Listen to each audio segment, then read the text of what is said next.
From WLWT, this is Issues. Hello, welcome to Issues. I'm Jan-Michele Lemon Kearney of SESH Communications and the Cincinnati Herald. We have a lot to talk about today. A little later, we're going to talk about community shares. You're going to want to hear all about that. You probably already know this organization, but they're doing a lot in the city, and we want you to make sure you're updated on that. Also, we're going to talk about helping athletes. There's a syndrome that people often don't know about, and it affects athletes, and there is help for that. So we're going to talk about that a little bit later. First, we're going to talk to Nicole Ware, and she is Associate State Director of Outreach for AARP. Welcome, Nicole. Thank you. So good to have you on. Thanks for having me. Good to be back. Yeah, so AARP does a lot. We're going to talk about some Black History Month events and some things coming up in March and maybe even April. But let's talk about AARP. Tell me a little bit about it. Yeah, so AARP really wants to go from being known as a big national organization to a nationwide organization that has more of a community presence at the local level where we're touching people. Here in Cincinnati, we want to offer community presence events for people who are 50 and over, not just our members, but just the entire 50-plus community. We want to offer them opportunities to learn a new skill, such as social media or how to get back into the workforce. We're also really starting to work on how to make Cincinnati a more livable community for people of all ages, and we're excited about working with the city of Cincinnati on that initiative. Because that age group is really growing. I mean, it used to be when people hit 50, they thought, oh, I'm so old, but now it's like, okay, what will I do next? You know, what's up next? I mean, people are vibrant and active. And so it's great to have AARP out there advocating for them. I know last year we talked to some people who were doing, I forgot what it was called, like Second Chapter, and they were kind of reinventing their lives. Yes. And you had some events about that. Yeah.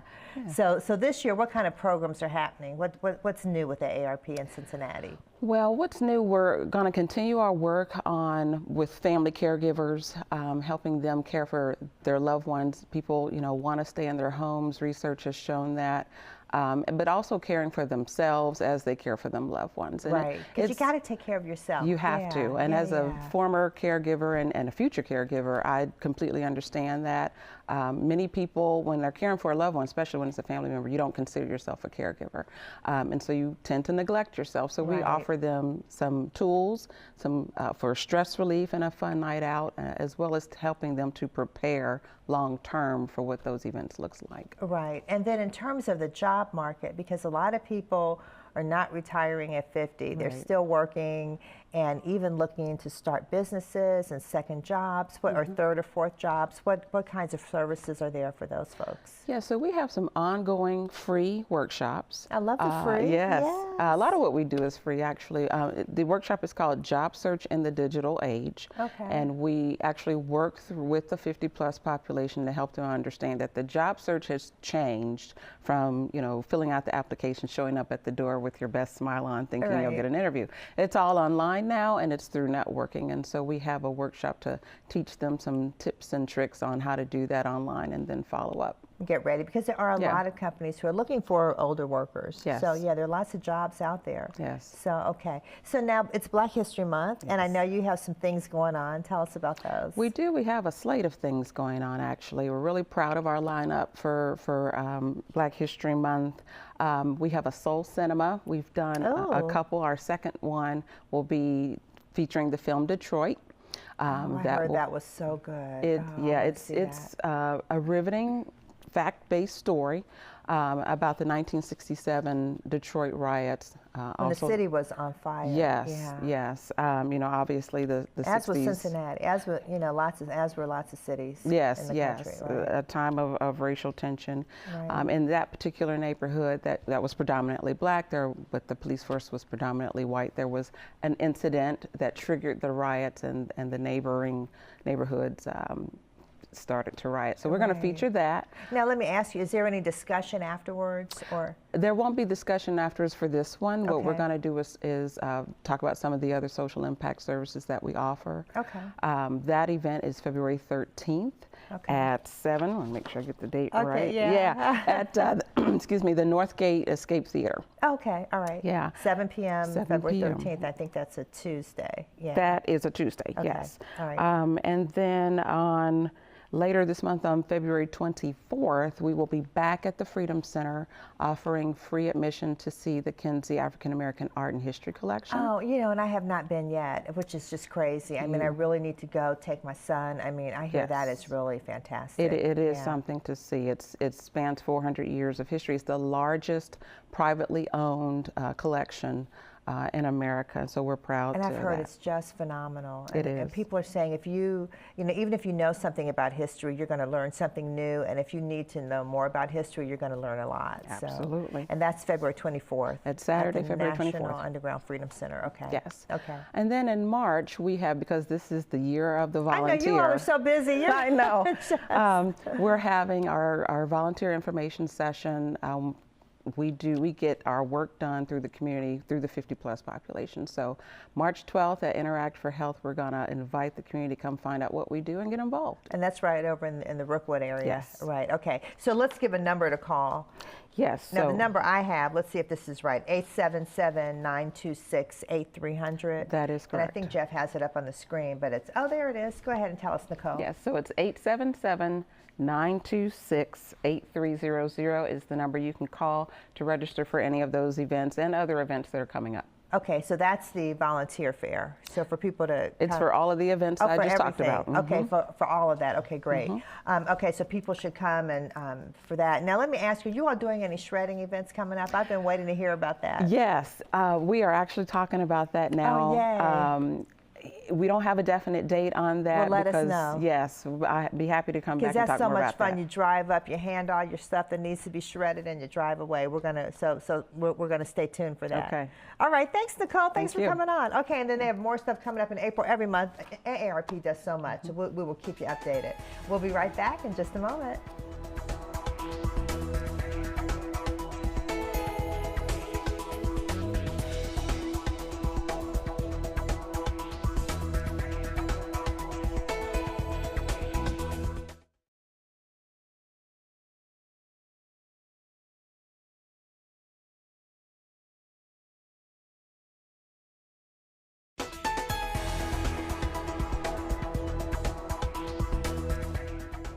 You know, I cannot believe that Michelle Dillingham has not been on our show like 100 times before. She does so much in the city. We just love her. But let me introduce you to, and you already know her, Michelle Dillingham, and you are CEO of Community Shares. Yes, thank you for having us today. Thank you for coming. Yeah.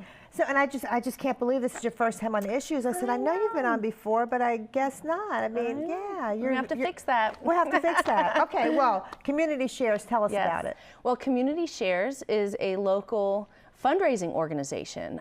We do workplace fundraising. So we're similar to ArtsWave and United Way in the way that we fund or raise funds. But what's unique about Community Shares is that we have carved out a space in the fundraising landscape that specifically funds causes who have a mission related to social justice. That is wonderful. Yes. That's wonderful. And so social justice is really your focus. It is. The causes that seek us out have to have something about their mission that's related to social justice, environmental justice, or building equity. Okay. And so, you know, back 20 years ago when resources sort of started to shrink, it became harder for causes like that to get traditional funding. Right. So I'm talking about, you know, LGBTQ advocacy. I'm talking about housing for chronically homeless, environmental education causes. So these are the types of groups that we fund. So is there a funding cycle? Is there a certain time that people apply, or is it just all year round? There is a cycle, and then typically we run our workplace campaigns in the fall during charitable giving time. Okay. So employees in places like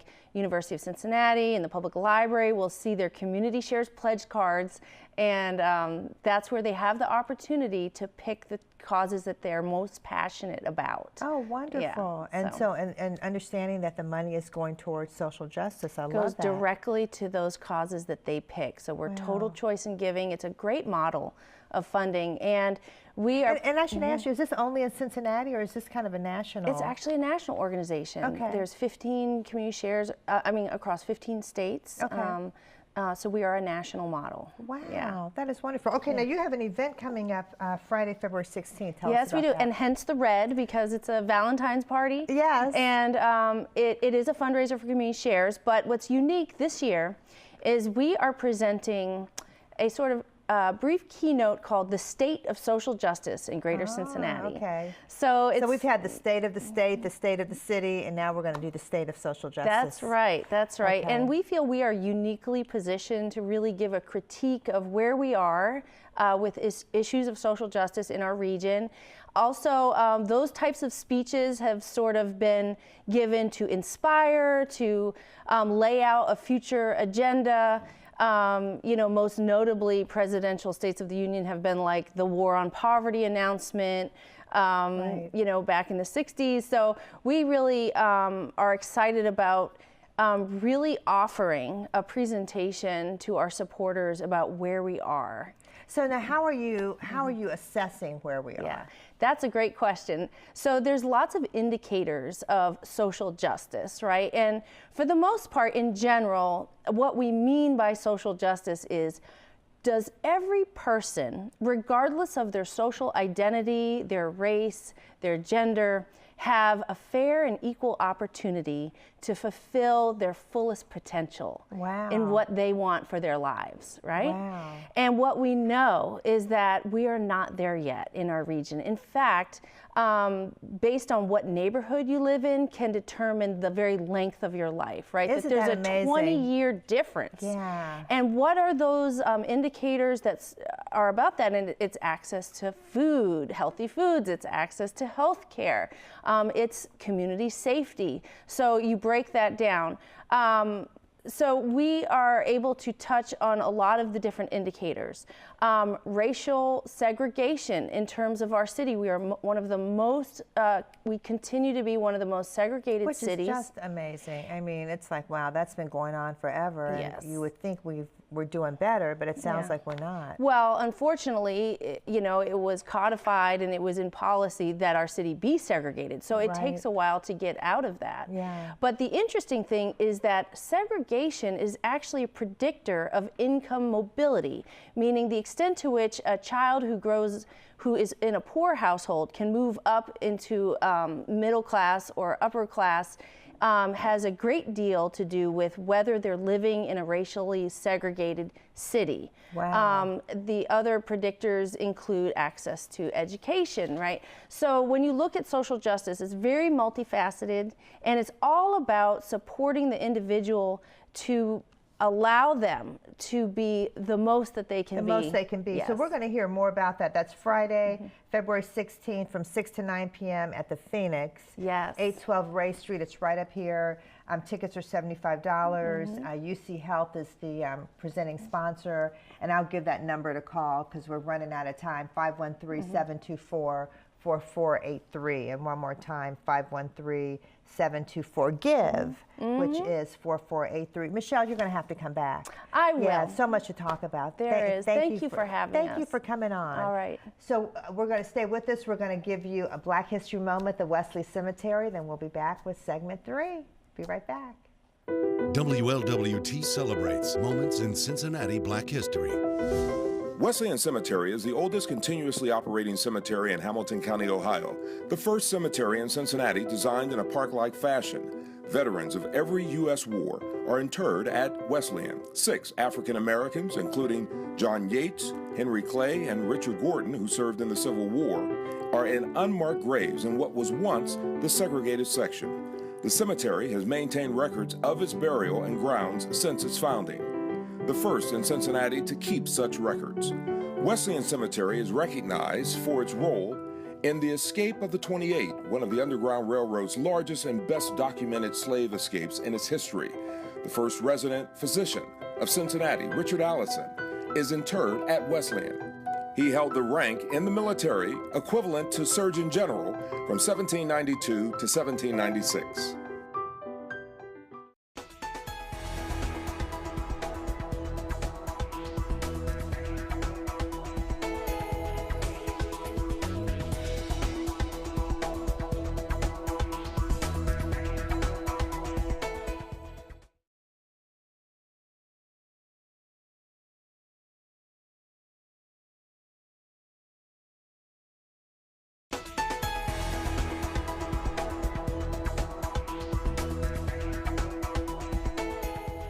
Welcome back. Well, I'm really excited about our guest. His name is Eddy Anuforo. I want to make sure I say that right. Okay. Anuforo. I know his mom really well. She's fantastic. So hi to Susan.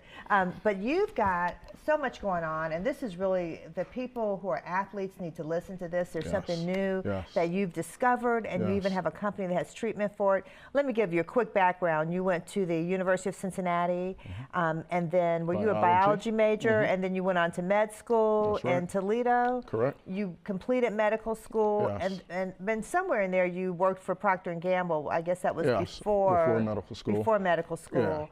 So you have all that kind of training.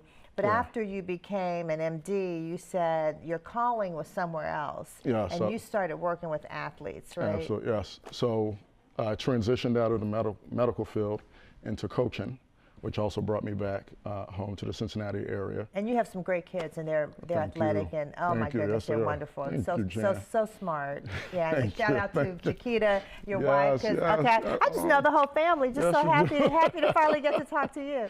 That's wonderful, Jan. Yeah. So made the transition into coaching, and so on behalf of the scientists at Imagine Your Coaching, I'm here to introduce a new scientific truth that we've discovered. It's a syndrome called AMH syndrome, Athletic Momentum Hindrance Syndrome.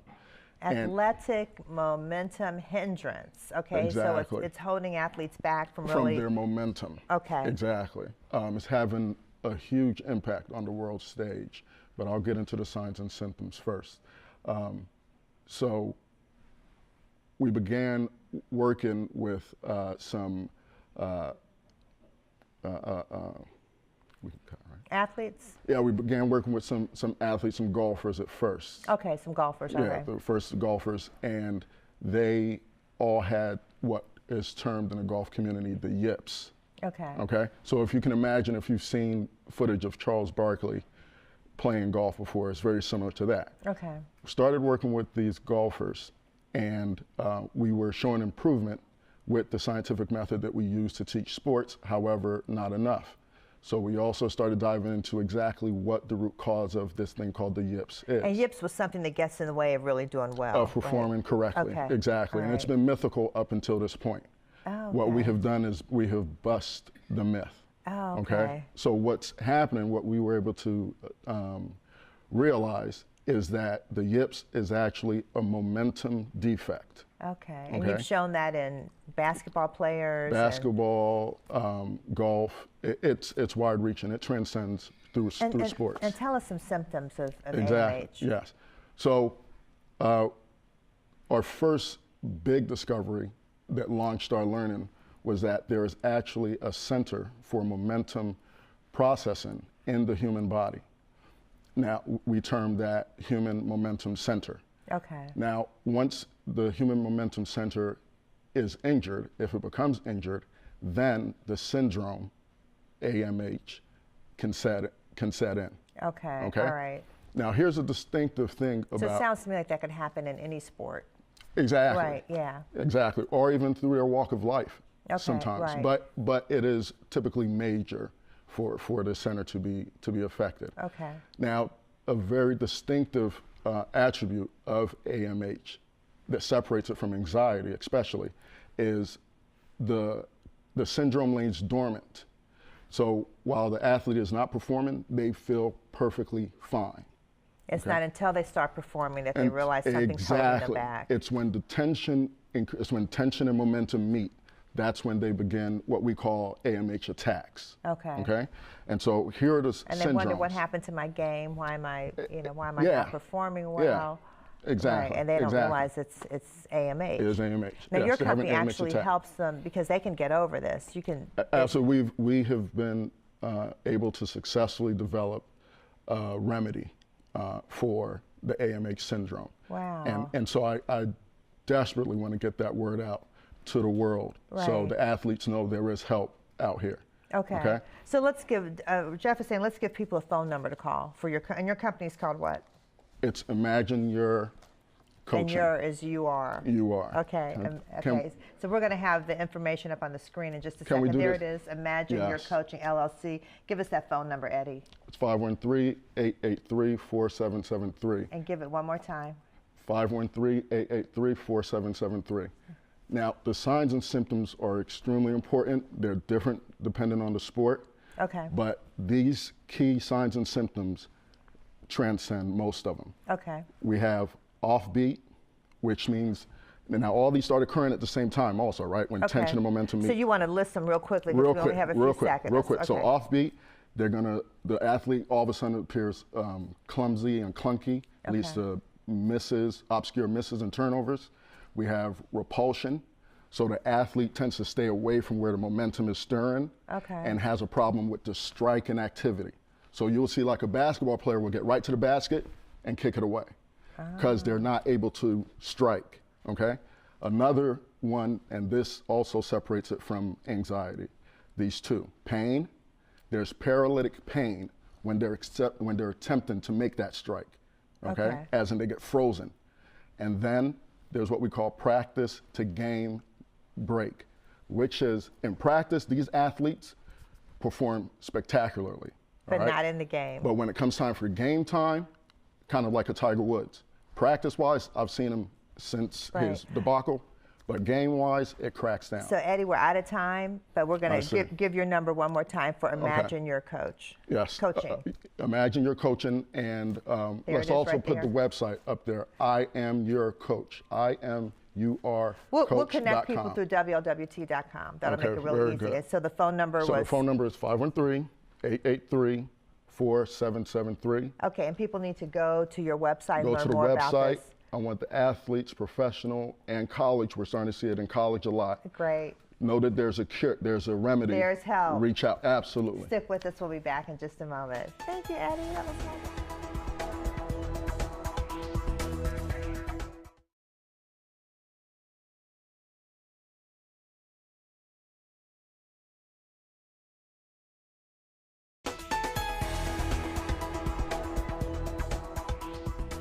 Michael's not here today, so I'm going to tell you what's going on in the community. Here we have some events.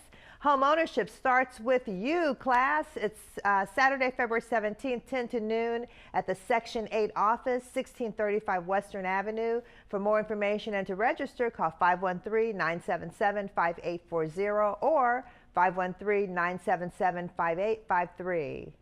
Investment seminars, Saturday, February 24th, 9 a.m. to 1 p.m. Again at the Section 8 office, 1635 Western Avenue. It's totally free. For more information, call 513-977-5610. And the 100th birthday party celebration for Marjorie Parham. Stop on by. That's free. It's Sunday, February 11th, 2 to 4 p.m. at the Cottingham, 3995 Cottingham Drive. And you know, she and her husband were the founders of the Cincinnati Herald. We'll see you there. Have a great week. Stay safe. Stay positive.